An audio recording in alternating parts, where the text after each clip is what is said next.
¿Empiezo ya? Muy buenas tardes a toda nuestra audiencia del Planetario de Cancún y a todos los que nos siguen a través de la red de planetarios. Una disculpa, antes que nada, tuvimos problemas técnicos, sin embargo, ya lo resolvimos y es un honor darle la bienvenida a uno de los científicos más destacados y, sin duda, un maravilloso divulgador enfocado en áreas de la biotecnología, al doctor José Mulet, o como bien lo conocemos, J.M. Mulet. Bienvenido, doctor. Es un gran orgullo tenerlo en México desde Valencia. Pues gracias a vosotros. Bueno, el único problema es que no me quedé dormido, pero aparte de eso, sí consigo evitar el sueño, porque a estas horas ya es casi para mí hora de acostarme. Pues si queréis empiezo ya a hablar un poco de transgénicos.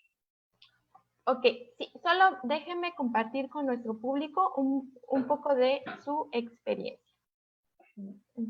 El doctor José Mulet es licenciado en Química y doctor en Química y Biología Molecular por la Universidad de Valencia, director del Máster de Biotecnología Molecular y Celular de Plantas e investigador en el Instituto de Biología Molecular y Celular de Plantas enfocado en el desarrollo de plantas tolerantes a sequías y al frío. En su faceta de divulgador científico, es autor de libros como Los productos naturales Bayatimo, Comer sin miedo, Medicina sin engaños, La ciencia en la sombra, Transgénico sin miedo, ¿Qué es comer sano? Y ¿Qué es la vida saludable? De destino, además de numerosos artículos divulgativos en prensa digital y conferencias a nivel nacional e internacional. En 2015 recibió el premio de Tesla de divulgación científica en el evento Bilbao. Además, es autor de la sección Ciencia sin ficción en El País Semanal y del blog Tomates con Genes. Su cuenta de Twitter es una de las más seguidas por científico de habla hispana.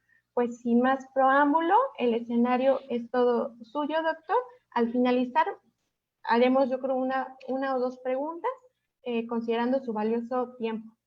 De Adelante. acuerdo. Pues muchas gracias. Bueno, a ver si me aclaro yo con esto. Voy a compartir pantalla.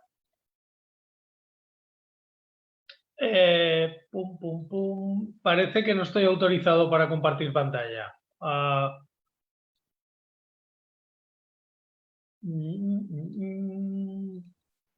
Listo, doctor, ya puede compartir. Perfecto.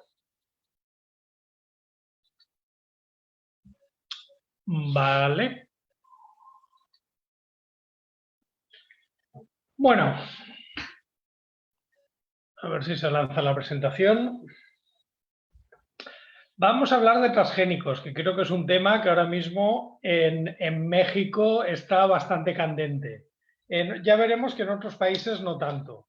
Pero bueno, a ver, el problema de los transgénicos es que parece, primero, que sea una cosa nueva y segundo, que sea una cosa como muy artificial, pero partamos de una base. Por cierto, un detalle, me encanta poder dar conferencias desde mi casa.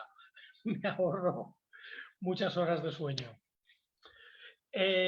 Todo el mundo piensa que la comida es natural, pero a ver, natural es lo que coges de la naturaleza tal cual y nada, prácticamente nada de lo que hay en un supermercado viene de la naturaleza. Todo ha sufrido un proceso de cultivo, de cría y luego además un proceso de transformación, etcétera.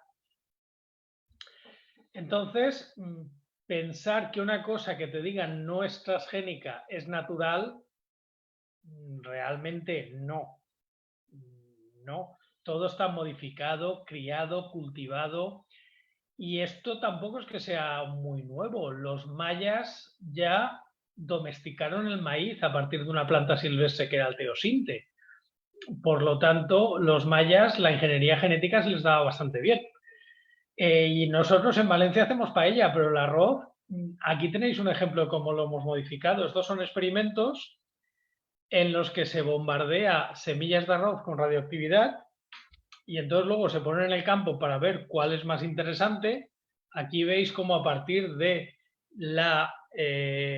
esta de aquí sale toda la descendencia Y estos son todas las variedades que encontramos ahora en cualquier supermercado. Todo lo hemos modificado, lo hemos cambiado, lo hemos alterado. ¿Por qué? Pues para que sea más productiva, para que se adapten mejor al suelo, básicamente para que nos den más de comer.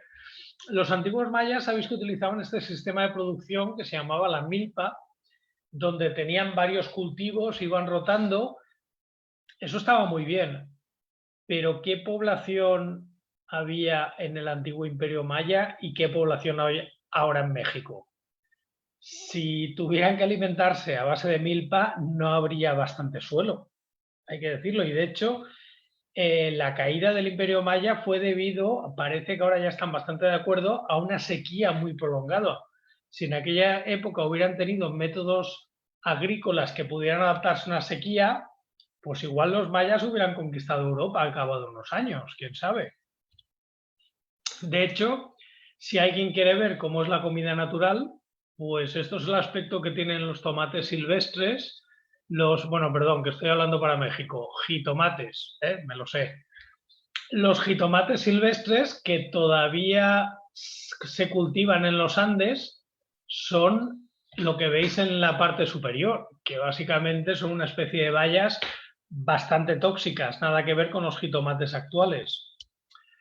Este es el aspecto que tiene una sandía en el siglo XVIII. Como veis, era cualquier cosa menos apetecible, nada que ver con las sandías actuales. Y aquí tenéis el aspecto de un plátano, todo lleno de semillas, silvestre. Nada que ver con las variedades de ahora, que son híbridos y por eso no tienen semillas y son mucho más apetitosas. Y este es el maíz a partir del cual los mayas obtuvieron los antepasados del maíz moderno. Como veis, la espiga de teosinte es complicado comer a partir de ella. A mí me encanta la zanahoria. La zanahoria o carlota, lo que tenéis a la izquierda es una zanahoria silvestre. La zanahoria que todo el mundo más o menos conoce es la zanahoria de color naranja.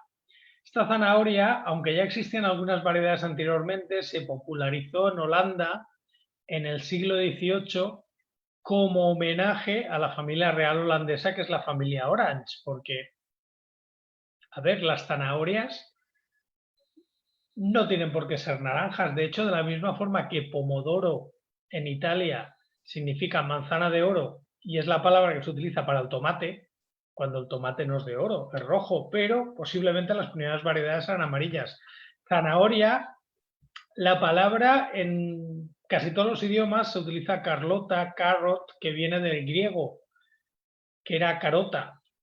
Pero en castellano, zanahoria viene posiblemente del vasco. Se sospecha que venía del árabe, pero zanahoria en vasco quiere decir raíz amarilla. O sea que ni siquiera las primeras eran naranjas, sino amarillas.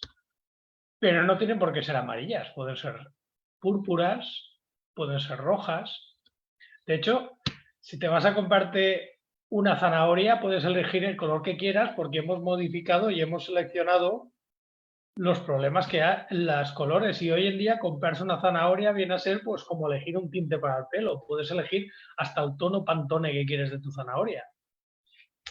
Ahora está de moda lo de las variedades tradicionales, las variedades de toda la vida. De hecho, bueno, ahora en México estáis con el tema del maíz criollo. A ver, pensad que las semillas y los cultivos toda la vida han viajado mucho. ¿Y por qué han viajado mucho? Pues muy fácil. Porque es una necesidad vital, que es comer. Y entonces, cuando hay que comer, la gente no tiene muchas manías. Aquí tenéis un ejemplo de estas cosas. Aquí tenéis, por ejemplo, el tomate manzana verde, manzana negra, que es un tomate oriundo natural de las Canarias. Por supuesto, el tomate de tu pueblo es mejor que el jitomate del pueblo que está a 8 kilómetros. Hombre, pensemos una cosa, el tomate vino de América. Bueno, ya, da igual, cuando Cristóbal Colón vino de América pasó por las Canarias y dejó el tomate manzana negra. Ay, cualquier variedad local, cualquier variedad tradicional, en algún momento ha sido una variedad que ha venido de fuera. Y normalmente no hace falta irse muy lejos. Aquí tenéis una variedad considerada una variedad de conservación canaria, que realmente la semilla de tomate manzana negra. en latas de 1 libra, importada directamente de los Estados Unidos, viuda e hijos de Aureliano Llanes. Lo que actualmente se considera una variedad tradicional, hace menos de un siglo era una variedad comercial que se vendía en latas que venían de Estados Unidos. Y aquí llegamos a los transgénicos. Los transgénicos no es más que una forma de hacer lo que ya veníamos haciendo durante mucho tiempo. Simplemente mejoramos los cultivos. Por supuesto, tienen muchas más aplicaciones que hablaré luego. ¿Cómo se hace un transgénico? Muy fácil, es copiar y pegar un gen. Un gen es un trozo de ADN, directamente coges un trozo de ADN que lleva una información de un organismo y lo pones en otro. Igual que haces un copia-pega de 2 textos diferentes en un procesador de textos. La ingeniería genética tampoco es algo que hayamos inventado nosotros. La ingeniería genética, de hecho, es natural. ¿Por qué? Porque utilizamos una bacteria que de forma natural hace eso. Hay una bacteria que se llama Agrobacterium tumefaciens, que cuando infecta plantas lo que hace es meterles ADN propio para que las plantas hagan esos bultos y así la bacteria lo puede colonizar. En el laboratorio lo único que hacemos es coger la bacteria y meterle el gen que queremos que la bacteria introduzca. Ojo, cambiar genes de una planta a otra es algo que los humanos hemos hecho mucho tiempo antes que existiera la ingeniería genética. Los injertos es una técnica que se utiliza desde el Neolítico. Desde el Neolítico quiere decir que poníamos una planta en otra, pero obviamente estás haciendo 2 plantas diferentes. Bueno, una planta a partir de 2 plantas diferentes, perdón. ¿Qué pasa aquí? Pues que obviamente que hace poco, hará unos 5 o 6 años, se descubrió que hay un intercambio efectivo de genes entre la planta de abajo y la planta de arriba. Por lo tanto, una variedad injertada, que vienen a ser prácticamente casi todas las variedades de frutales, técnicamente son variedades que tienen genes de 2 especies diferentes y eso se ha hecho por intervención humana. No es transgénico porque no hemos utilizado ingeniería genética. Aparentemente hay un rechazo a los transgénicos, hay un rechazo social. Y además es importante porque hay una cosa que me hace gracia, que para oponerte a los transgénicos tienes que disfrazarte. No puedes ir vestido de normal o vestido de calle. Tienes que ir disfrazado de mazorca o tienes que ir disfrazado de vaca, como si estuvieras en la granja de Old MacDonald. Claro, si alguien se pone un traje de vaca para protestar contra los transgénicos, debe tener razón, porque, a ver, nadie se pone un traje de vaca para nada, el traje de vaca es para las ocasiones. Por lo tanto, realmente hay mucha gente que dice que no quiere transgénicos, porque si no, no te vistes de vaca. ¿No creéis? Bueno, este no queremos, ¿a cuánta gente engloba? ¿Realmente a quién representa? Esto es un eslogan sacado de alguna organización ambientalista. ¿Reconocéis algo de lo que hay en la imagen? Fármacos, jabones, donde pone la palabra enzimático, líquido para limpiar lentes de contacto, billetes, ropa de algodón, incluso la guía roja y verde que hace Greenpeace para decir que tiene transgénicos y que no. Todo esto que aparece en la imagen está hecho utilizando transgénicos, ya sean plantas, como en el caso del algodón, ya sean microorganismos o hongos, como en el caso de las enzimas o de los medicamentos, o las reacciones del PCR. Los billetes de banco también se hacen con papel de algodón, que en la mayoría de los casos es transgénico. Por lo tanto, como veis, llevamos más de 20 años, este 20 ya se quedó corto, es una tecnología que estamos utilizando todos los días. Hombre, y en 20 años no ha habido ningún problema de salud ni ningún problema de medio ambiente, o sea que tampoco es una tecnología de la que no estemos seguros, al contrario. Y hombre, es una tecnología que está teniendo bastante buena acogida. Aquí veis las cifras. Actualmente es la tecnología agrícola que más rápida implantación ha tenido. Y como veis, además, ha aumentado sobre todo en países en desarrollo, más que en países desarrollados, pero ahora mismo Estados Unidos es el primer productor y luego ya va Brasil, Argentina. De hecho, el continente americano es el principal continente utilizándolo después de Asia. En Europa nos hemos quedado los españoles solos, pero bueno, eso es muy típico también.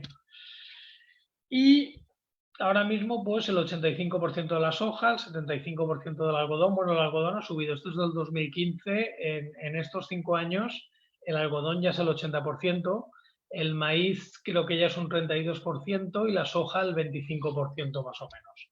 O sea que parece que este rechazo a los transgénicos, los agricultores no se han enterado. Los agricultores no saben que no quieren transgénicos porque cada vez los utilizan más. Debemos preocuparnos de todo esto que dicen aquí. Esto estoy yo en una manifestación en contra de los transgénicos, aquí confraternizando. Estoy con una pancarta, no queremos a Santos y menos a Monsanto. Bueno, lo de Santos es que esto fue en Colombia en el 2013, esto es en Bogotá, y Santos era el presidente y era una manifestación en contra de él, que curiosamente habían grupos antitransgénicos que no sé qué pintaban allí. Pero bueno, yo aproveché para hacerme la foto. También estuvo bien. Igual hace unos años visteis una noticia de que habían unos ratones que los alimentaban con maíz transgénico y les salían unos tumores y los pobres ratones sufrían mucho. Este estudio, que salió en todos los medios de comunicación del mundo, curiosamente ningún científico se lo creyó. ¿Por qué? Porque, primera, esto no es una forma de presentar datos científicos. Los datos científicos se presentan en una gráfica de barras y con su error y con un test estadístico para ver si esa diferencia es significativa. Una foto como esta solamente busca sensacionalismo. Luego, cuando leías el estudio, porque el estudio tuvo un embargo, veías que no cuadraba, que era un estudio muy malo. ¿Y qué pasó con ese estudio? Que acabó retirado. Curiosamente, cuando se retira el estudio no es noticia, pero sí que es. Esto pasó en el 2012. Desde entonces y en ese momento habían cientos de estudios sobre transgénicos.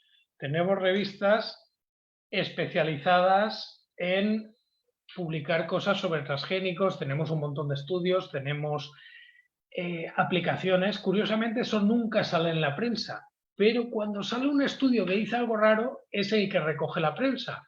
Y por eso la imagen que está llegando a la gente no es realmente lo que pasa.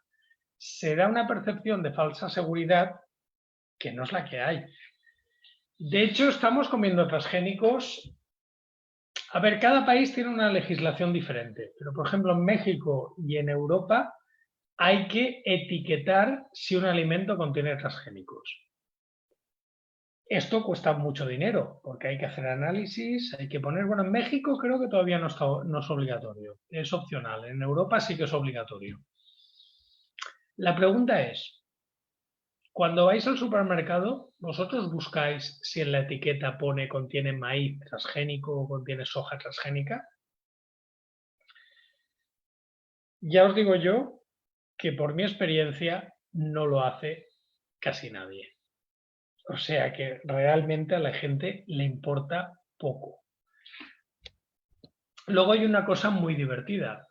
En Europa se pueden encontrar cosas hechas con maíz transgénico, pero como los fabricantes piensan que esto va a crear rechazo, lo utilizan muy poco. Se utiliza básicamente para piensos de animales. Es decir, si coméis carne, se habrá alimentado con maíz y soja transgénica. Curiosamente, la ley que obliga a etiquetar es una ley de alimentos. ¿Qué pasa? En los medicamentos, en las pastillas, se puede utilizar el almidón de maíz transgénico como excipiente y no hace falta etiquetarlo. O sea que el mismo almidón de maíz, si lo utilizas para hacer una sopa de sobre, tienes que poner contiene maíz transgénico, pero si lo utilizas para una aspirina, no tienes que etiquetarlo. Con lo cual te lo acabas comiendo igual. O sea que es otra aberración otra aberración. Curiosamente, hay otras aplicaciones que la gente nunca cuestiona. Se utilizan transgénicos, por ejemplo, para hacer vacunas, para hacer medicamentos. Aquí tenéis un ejemplo de un medicamento contra el SIDA que se obtiene a partir de maíz y de tabaco transgénico. Ahora mismo, con el tema de la COVID, curiosamente en España se han implementado leyes para facilitar el uso de organismos transgénicos para desarrollar y acelerar el desarrollo de la vacuna contra la COVID. Y se están utilizando desde microorganismos hasta plantas transgénicas.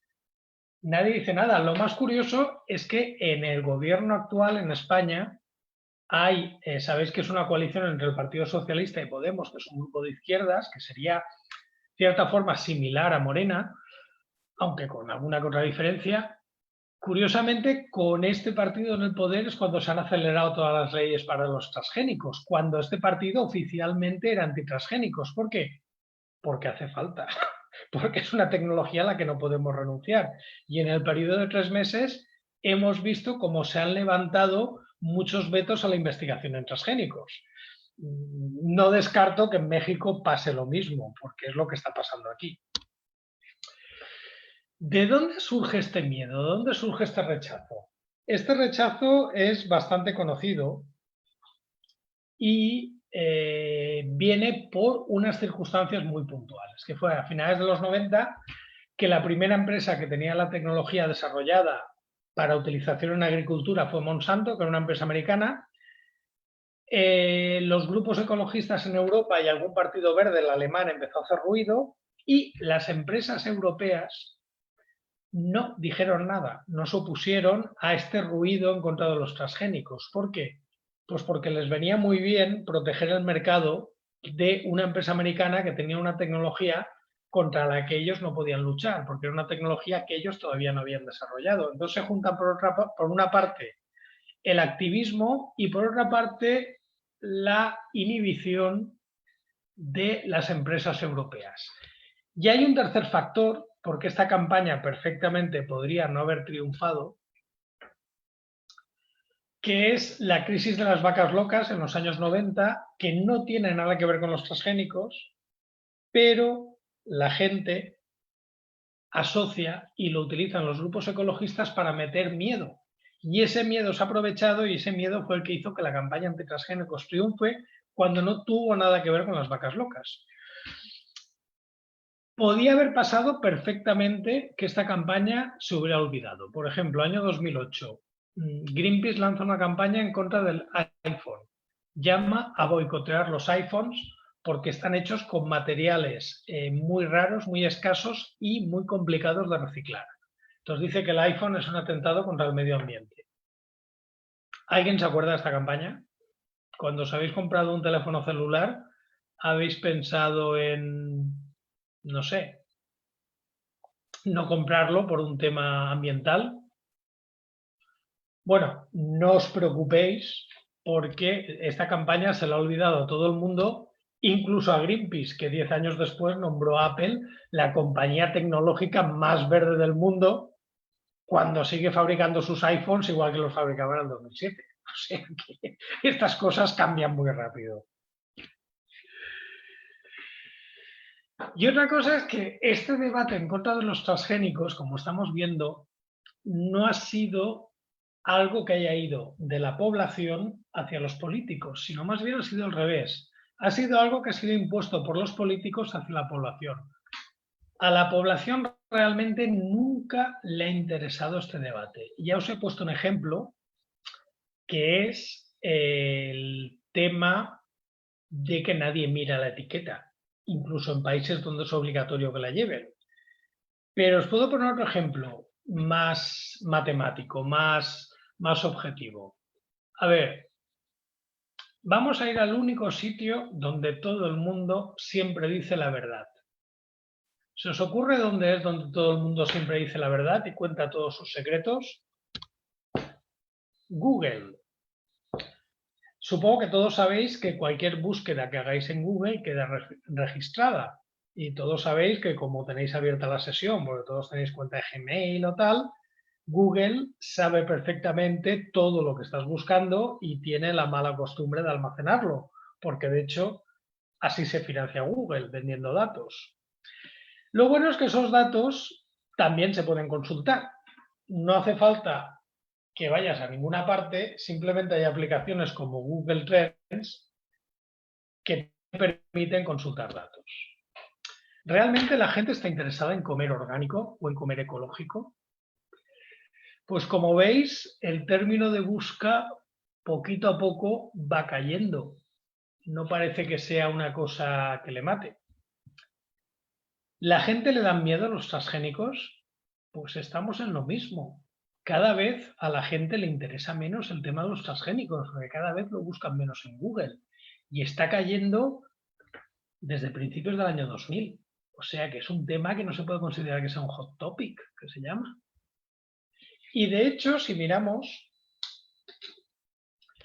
esta es una encuesta que se hace en España cada 2 años sobre percepción social de la ciencia y se preguntan sobre temas científicos complicados o temas científicos controvertidos, como son la clonación, la energía nuclear. Lo que nos damos cuenta es que sobre el cultivo de transgénicos en España, que es el país que más cultiva en Europa, en 2 años, del 2014 al 2016, la tendencia es que cada vez hay más gente que ve menos problemas que ventajas y cada vez hay menos gente que ve más problemas. Por lo tanto, aunque siga habiendo un 33% de gente que ve más problemas que beneficios, la tendencia claramente es a la baja. También es verdad que hasta ahora casi todas las aplicaciones estaban enfocadas principalmente en el agricultor. Eran mejorar herbicidas, mejora a insectos, pero ahora ya tenemos mejoras pensadas en el consumidor. Por ejemplo, ya se comercializa una manzana que no se pardea, ya tenemos papaya resistente a virus, tenemos tomates ricos en antocianos que pueden prevenir el cáncer, bananas ricas en vitamina A. En España se ha desarrollado un trigo con baja cantidad de gluten, por lo tanto es apto para gente que padece la enfermedad celíaca. Y este es un desarrollo que han hecho en mi centro de trabajo, en el Instituto de Biología Molecular de Plantas. Se llama el tomate arlequín rojo. Se llama así por el cuadro de Picasso, que tenéis a la derecha. ¿Por qué? Porque desarrolla la parte de arriba como parte carnosa. Los sépalos, que se llaman, están como parte carnosa. El tomate sabe de color y sabor es igual que un tomate normal, simplemente tiene este aspecto, pero es que es muy bonito, os lo tenía que enseñar, porque claro, el tomate este mola mucho. Y luego tenemos la empresa americana Del Monte, tiene la piña rosa lista para salir al mercado. Esta piña rosa porque produce antocianos, los mismos que el tomate que os he enseñado antes. Claro, si la carne de la piña es amarilla y el antociano es de color morado, pues la mezcla da este color rosa.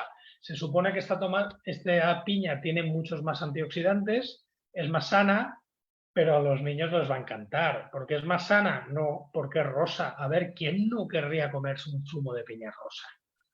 Con lo cool que es, con lo fresa que es. Venga. Y luego sabéis que hay una polémica con el arroz dorado. El arroz dorado es un arroz rico en vitamina A, que es un desarrollo muy caro. ¿Por qué? Porque hay un 25% de la población mundial que básicamente come arroz.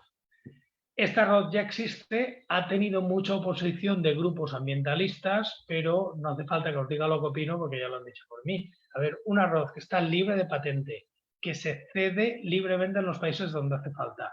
¿Qué hacen los ambientalistas destrozando campos experimentales? Hombre, pues no sé, traed vosotros mangos y zanahorias para que la gente no se muera por falta de vitamina A.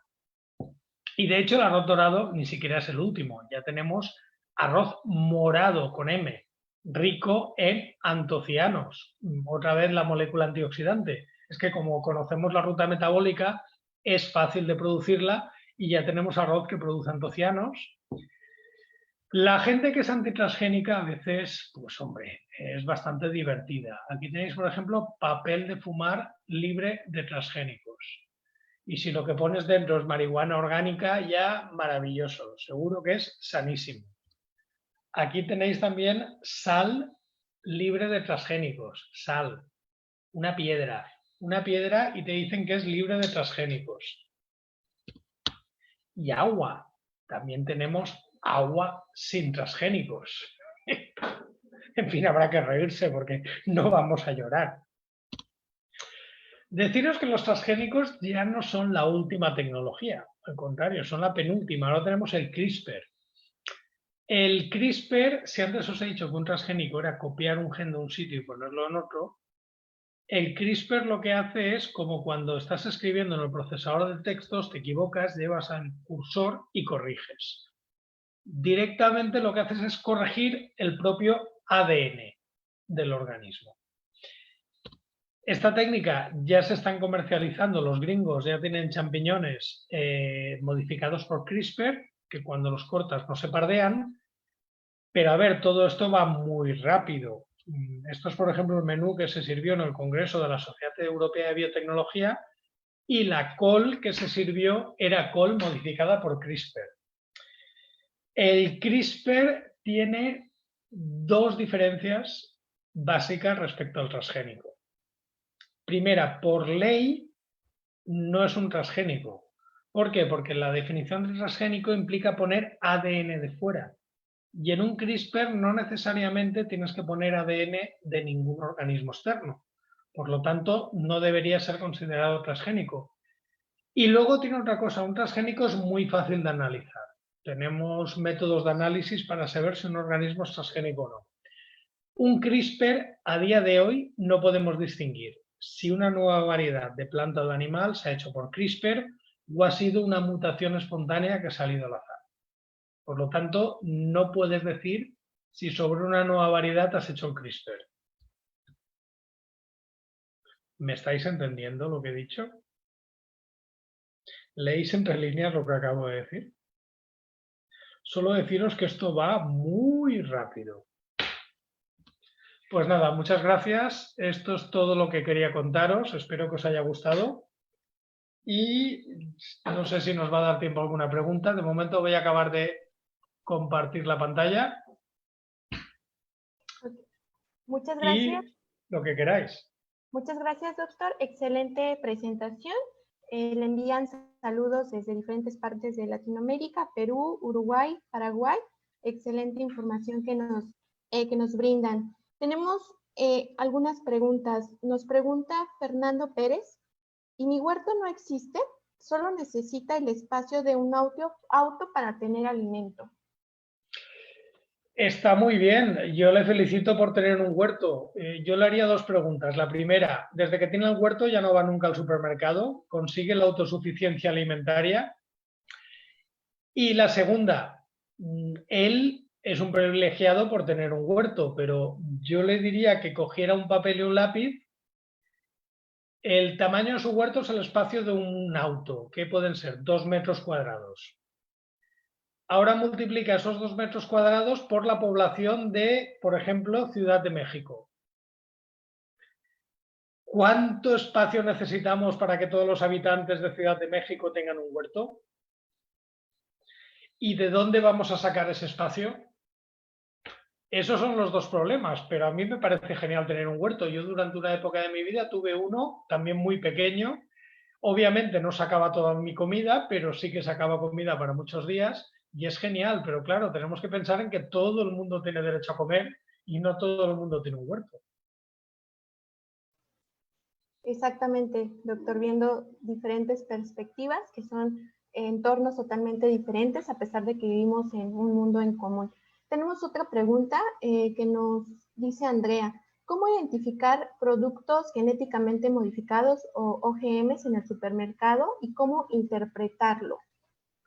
A ver, simplemente debe de ir etiquetado, contiene maíz o contiene soya procedente de OGM. ¿Cómo interpretarlo? Pues yo te diría que yo cuando voy al supermercado lo que tienes que preocuparte es de comer más sano, en principio comer más fruta y verdura, comer menos grasas saturadas, porque desde el punto de vista de salud es irrelevante. Es decir, no te aporta nada ni bueno ni malo a la salud. Un maíz transgénico, cuando tú te lo comes, se te va a degradar en el estómago y 3 minutos después ya no sabes si es transgénico o no. Entonces, ir al supermercado preocupado por los transgénicos, básicamente es no preocuparse en las cosas importantes, que es comer más fruta y verdura, y así trataríamos de disminuir los índices de obesidad. Siguiente pregunta, doctor. Nos dice EduSoul, ¿y la contaminación de producciones aldeanas a una plantación transgénica sin control por parte de los que no requieren transgénicos? Esto es uno de los muchos mitos que han hecho correr los antitransgénicos. Hubo un estudio famoso en México, hará cosa de unos 15 años, de que las variedades nativas de Oaxaca se habían contaminado de maíz transgénico proveniente de Estados Unidos. Ese estudio nadie lo ha podido repetir. Y ese estudio simplemente se ha utilizado para el miedo. ¿Por qué?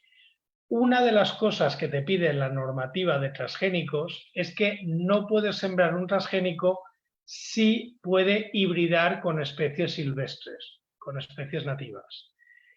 Entonces, hasta ahora no hemos tenido casos de contaminación, y en caso de que apareciera sería irrelevante porque simplemente es eliminar la parcela contaminada, pero esto no tendría ningún impacto ni ambiental ni de salud. Pero en Estados Unidos, por ejemplo, la única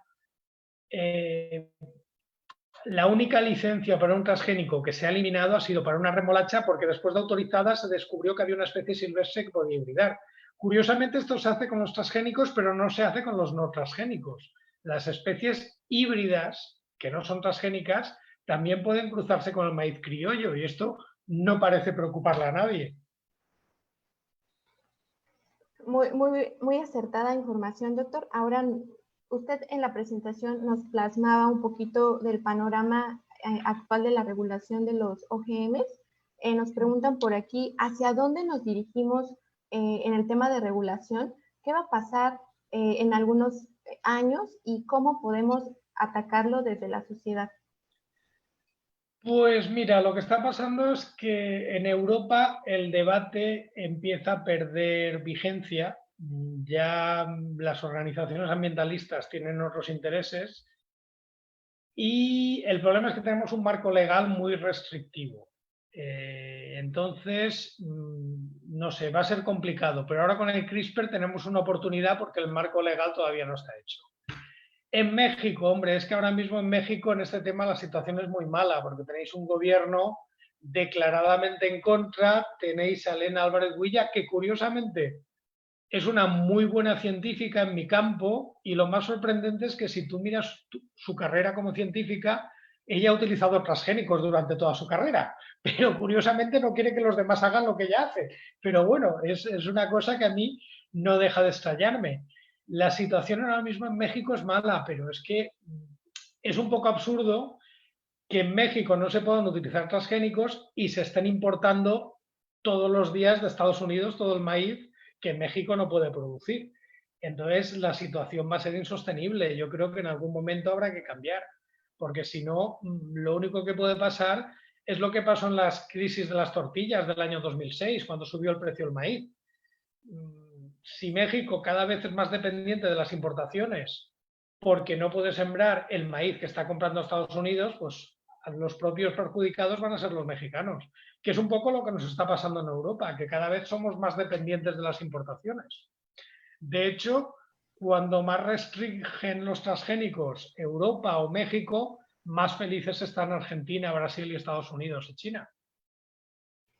Rescato un poco de lo que usted nos comenta, doctor, y es ahí la importancia de también vincular a la academia con los tomadores de decisiones, porque muchas veces pensamos que sus funciones son como muy propias, que no tiene nada que ver una de la otra, pero pues a la fecha, pues lo que hemos tenido son políticas públicas poco claras y en contexto con lo que realmente vivimos.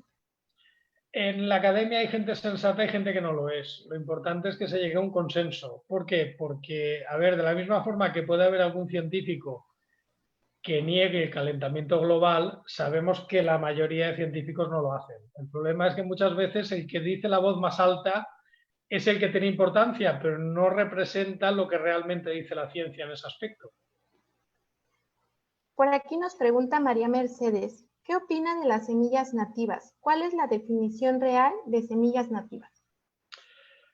Buf, pues no lo sé porque posiblemente en cada país sea diferente la definición real.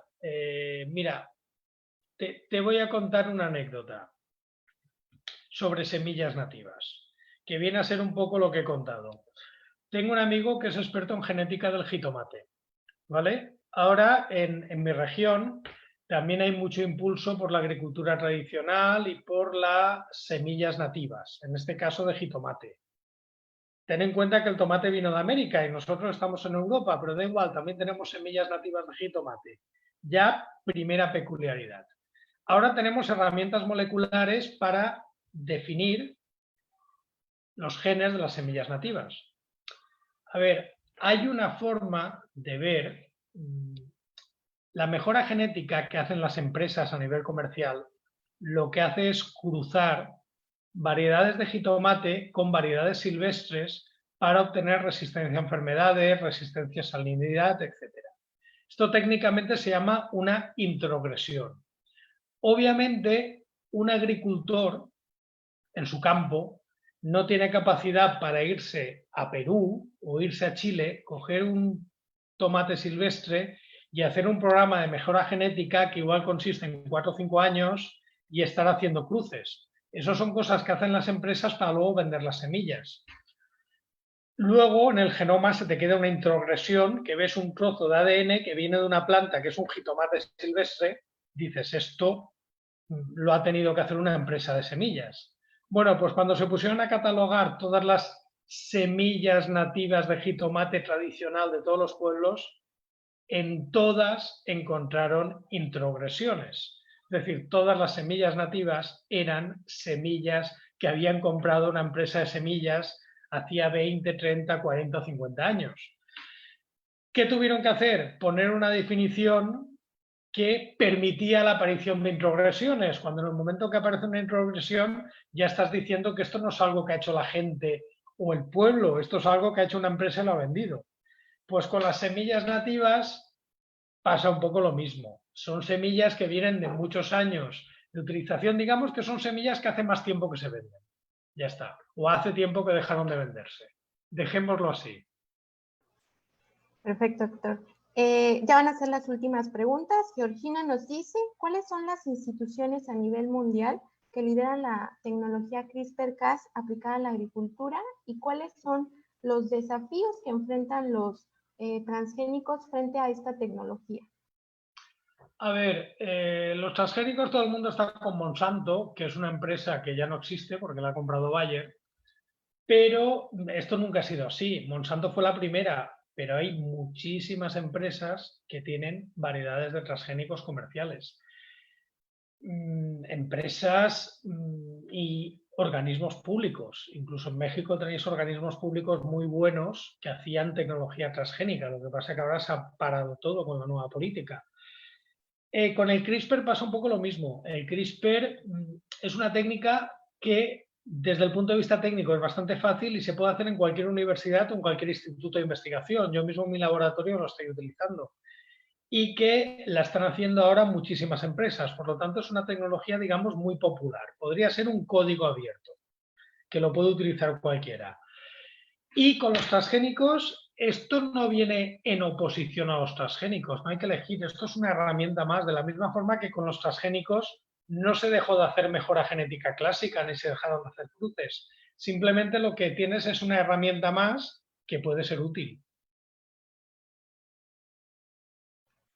Exacto, es como una herramienta de muchas otras que también tenemos, Exacto. no hay como competencia alguna. No, cuando salga el CRISPR no dejaremos de utilizar transgénicos, como cuando salieron los transgénicos no dejamos de hacer mejora genética clásica. Exacto. Doctor, tenemos muchísimas preguntas, pero la última para ir cerrando, para respetar muchísimo su tiempo, porque le comento a nuestro público, ahí estamos en vivo desde Valencia, ahí es muy tarde. Me gustaría que nos diera el mensaje para que se pudiera hacer una correcta divulgación del conocimiento en torno a los transgénicos. ¿Qué papel necesitan tomar los científicos? ¿Qué papel necesitan tomar los divulgadores, los tomadores de decisiones y de qué manera estos tres entes y algunos otros se pueden unir esfuerzos para precisamente brindar un conocimiento con base científica y que la sociedad se empodere, de hecho. Pues mira, yo creo que se ha hecho una cosa muy fea, que es vender miedo. Y se ha vendido el miedo con esta tecnología. El miedo solamente sirve para engañar, porque realmente no hay que tener miedo. Es una tecnología que hay que explicar, que hay que conocer y saber para qué sirve y para qué no. Y sobre todo saber que es una tecnología que estamos utilizando todos los días. Es decir, una persona que esté en contra de los transgénicos, por ese mismo principio, debería renunciar a una vacuna contra la COVID, porque esta tecnología se está utilizando. O debería renunciar a la mayoría de las vacunas, o debería renunciar a la ropa de algodón o a los billetes de euro. Yo esto cuando voy a una conferencia y hay grupos antitransgénicos, digo, pues dadme vuestros billetes y yo los guardo, pero nunca me los dan. O sea que no son tan antitransgénicos como ellos pretenden. Por lo tanto, yo creo que aquí los científicos no deberíamos callarnos, nos hemos callado y la comunicación que no hemos hecho nosotros la han hecho los grupos ambientalistas, pues ya va siendo hora que denunciemos. Y cuando hay algún científico que dice cosas que no son ciertas sobre esta tecnología, pues también habría que denunciarlo. Me sumo a todo lo que ha dicho y sin duda es un orgullo poder haber tenido su participación el día de hoy. Una pregunta que quisiera hacerle, que para los que nos siguen, usted tiene un libro precisamente para hablar de transgénicos. ¿Cuál fue el motivo que lo llevó a escribir ese libro? Que por cierto está muy interesante. Primero porque me gusta escribir y segundo porque yo había escrito libros sobre medicina, sobre alimentación y nunca había escrito un libro sobre el tema en el que trabajo, que son los transgénicos. ¿Pero por qué? Porque siempre me decían que no era un tema importante, no era un tema que interesaba mucho a la gente y tal. Pero llegó un momento que fue cuando 106 premios Nobel firmaron una carta en contra de Greenpeace por su rechazo al arroz dorado. En ese momento se habló mucho de los transgénicos y en ese momento fue la ventana de oportunidad para escribir el libro que siempre había querido escribir porque es el tema que más me gusta, en el que trabajo. Y bueno, el libro, no sé, espero que te gustara. Yo lo escribí con mucho cariño y me gustó mucho cómo quedó. No sé si los lectores opinan lo mismo. Pues sin duda, cada uno de los fragmentos nos sale muchísima información para poner en la mesa. Sin duda, este tema es de los más debatidos, con los que podemos pasarnos muchísimo tiempo hablando. Y pues sin más preámbulo, doctor, muchísimas gracias por la aceptación a esta su participación. También gracias a toda nuestra audiencia que nos ha seguido y pues solamente invitarlos a que sigan al doctor Mulet en Twitter, si nos puede decir sus vías de contacto. @JMMulet. M de Madrid es J de José, M de Miguel, M de Madrid, U, L de León, E de España, T de Tarragona. Y en ese mismo sentido, también quiero invitarles a que nos sigan a través de la red de planetarios y en conjunto con el COXIP a la conferencia del día viernes, donde estaremos hablando de la importancia del periodismo en tiempos de la pandemia por uno de los pioneros del periodismo científico en México, Javier Flores. Doctor Mulet, ha sido un gusto, un honor. Esperemos pronto tenerlo aquí en México, especialmente en Cancún, y pues aún todavía nos falta muchísimo para poder visibilizar la importancia, la trascendencia y sobre todo el empoderamiento en la sociedad. Pues el gusto ha sido mío. Buenas noches. Buenas noches. Hasta ahora.